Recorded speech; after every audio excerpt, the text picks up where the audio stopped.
बलांगीर जिला बंगमुंडा ठारे आज कांग्रेसर मिश्रण पर्व अनुष्ठित हो जाइछि।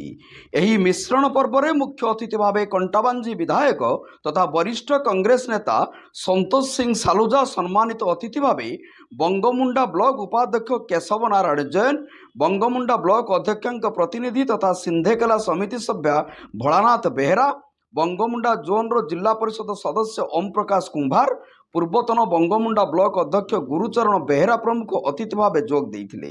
बीजेडी दल को त्याग करी जितेंद्र बेहेरा, प्रमोद बेहेरा, सुशील बेहेरा, दुधेश्वर बेहेरा, लक्षेश्वर बेहेरा, कुणाल दास, गया बेहेरा, बेलार बेहेरा, रवींद्र बेहेरा, पांडुर बाग, तारापुंजी, ऋषुहंसक समेत बहु लोक आज कांग्रेस दलर विधिवत भाव जोग देइछन्ति।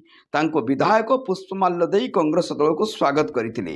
आगामी दिन में कांग्रेस दल को मजबूत करबा पई से आह्वान देइथिले। एथिरे बहु कांग्रेस रो बहु कर्मी माने शामिल होइथिले। बंगमुंडा बलंगीर राधेश्याम मेहर को रिपोर्ट, जनता एक्सप्रेस।